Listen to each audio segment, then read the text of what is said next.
નમસ્કાર મિત્રો, એસ્ટ્રોલોજી સ્ટેશનના મારા આજના આ વિડીયોમાં હું એસ્ટ્રોલોજર મેહુલ પટેલ આપ સર્વનું ખૂબ ખૂબ હાર્દિક સ્વાગત કરું છું. એસ્ટ્રોલોજી સ્ટેશનના મારા આજના આ વિડીયોમાં આપણે વાત કરી રહ્યા છીએ મેષ જન્મ લગ્નની જન્મ કુંડલીમાં દ્વાદશ ભાવમાં જો કેતુ હોય તો એનું કેવું યા તો શું ફળ મળે એ બાબત.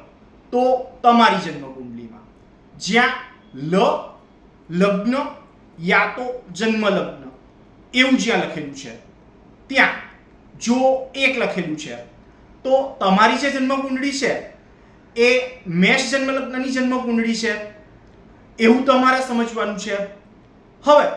તમારી આ એક અર્થાત મેષ જન્મ લગ્નની આ જન્મ કુંડળીમાં દ્વાદશ ભાવ યા તો આપોક્લિન ભાવ એવું જેને કહીએ છીએ ત્યાં અર્થાત વ્યય, ખર્ચ, ચોરાયેલ યા ખોવાયેલ વસ્તુ પોતાના મૂળ સ્થાનથી દૂર યા અતિ દૂર ચાલી ગયેલ પ્રાણી, પક્ષી, મનુષ્ય યા વિષય વસ્તુ એના વિશે જ્યાં જોવાય છે ત્યાં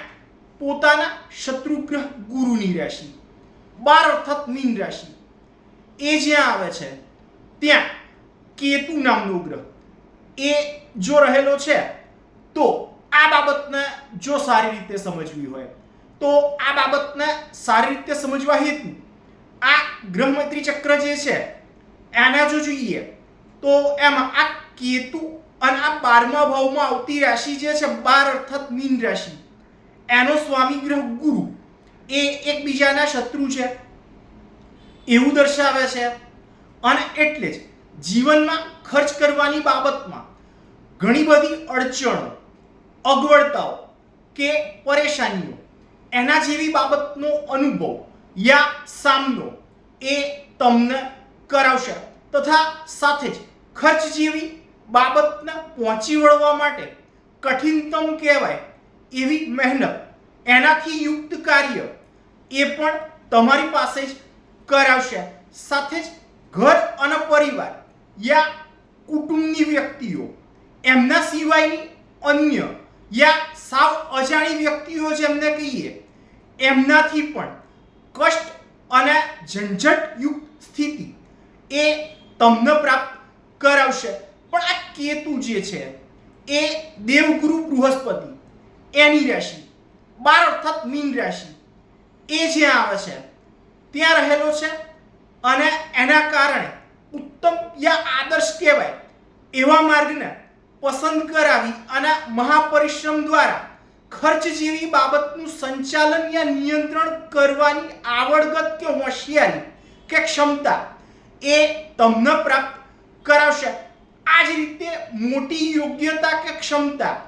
અને મુશ્કેલીઓનો સામનો કરાવી અને બહારના યા અજાણી વ્યક્તિઓ સાથેના સંબંધોની શક્તિનો લાભ એ તમને પ્રાપ્ત કરાવશે. પણ આ કેતુ જે છે એ પોતાના નૈસર્ગિક વક્રીપણાના ગુણના કારણે જ ઘણું કરી અને ખર્ચની હદ, મર્યાદા અને અજાણ્યા લોકો સાથેના સંબંધ યા વ્યવહાર કે વર્તન એની બાબતમાં પરિવર્તન જેવી બાબતનું આચરણ તમારી પાસે જ કરાવશે. એમ છતાં ખર્ચ કરવા સંબંધી બાબતમાં કોઈનો કોઈ રીતે અસંતોષ અને ઉણપ કે ખામી એના ભાવનો અનુભવ એ હર હંમેશ તમને કરાવશે જ. આવું ભૃગુ સંહિતા નામના એમના ગ્રંથમાં ભૃગુ ઋષિએ વર્ણન કરેલું છે. તો મિત્રો, આ તો હતો મારો આજનો આ વિડીયો તમને કેવો લાગ્યો એ મને અવશ્યથી જ લખી અને જણાવજો તથા સાથે જ મારા આવા જ અન્ય માહિતીસભર વિડીયોને જોવા માટે મારી આ ચેનલને સબસ્ક્રાઇબ અવશ્યથી જ કરજો તથા વધુમાં વધુ સબસ્ક્રાઇબ પણ અવશ્યથી જ કરાવજો. નમસ્કાર.